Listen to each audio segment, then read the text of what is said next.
नमस्कार, मी अरुण आणि आपण पाहत आहात 7 स्टार न्यूज।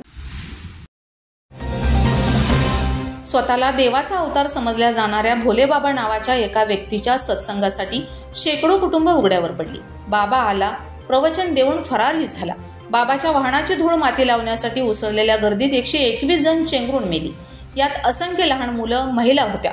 मृतदेहासह लहान मुलांच्या दुधाच्या बॉटल्स, चपला, सोबत आणलेल्या साहित्याचा खच पडलाय। पण इतका खटाटोप ज्याच्यासाठी केला होता तो बाबा क्षणभरही न थांबता घटनास्थळावरून पसार झाला। 80 एकर जमिनीला सत्संगाच्या नियोजनासाठी तयार करण्यात आलं होतं।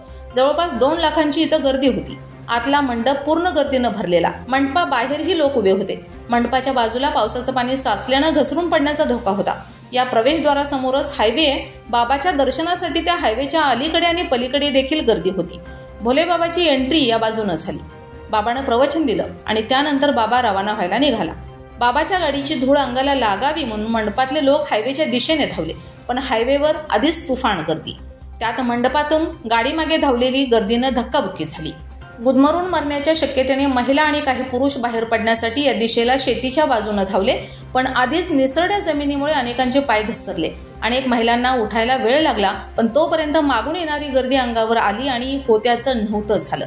या घटनेत आतापर्यंत 121 जणांना आपला जीव गमवावा लागलाय। भगव्या वस्त्राऐवजी भोलेबाबा हा 3 पीस वा शर्ट पॅन्टच्या पेहरावात प्रवचन देतो। आलिशान सिंहासन आणि बाजूला पत्नी असते। पश्चिम उत्तर प्रदेशात बाबाचे मोठे भक्त आहेत। SC, ST, OBC आणि मुस्लिम वर्गही बाबाचा अनुयायी आहे। बाबाचं मूळ नाव सूरजपाल। निरूपणकार बनल्यानंतर त्यानं आपलं नाव नारायण साकारहारी केलं। लोक त्याला भोलेबाबा नावानं बोलवतात। आधी 18 वर्ष UP पोलिसात नोकरी केली। स्वेच्छानिवृत्ती घेऊन गावोगावी अध्यात्माचा प्रसार केला आणि अचानक बाबा निरूपणकारही बनला।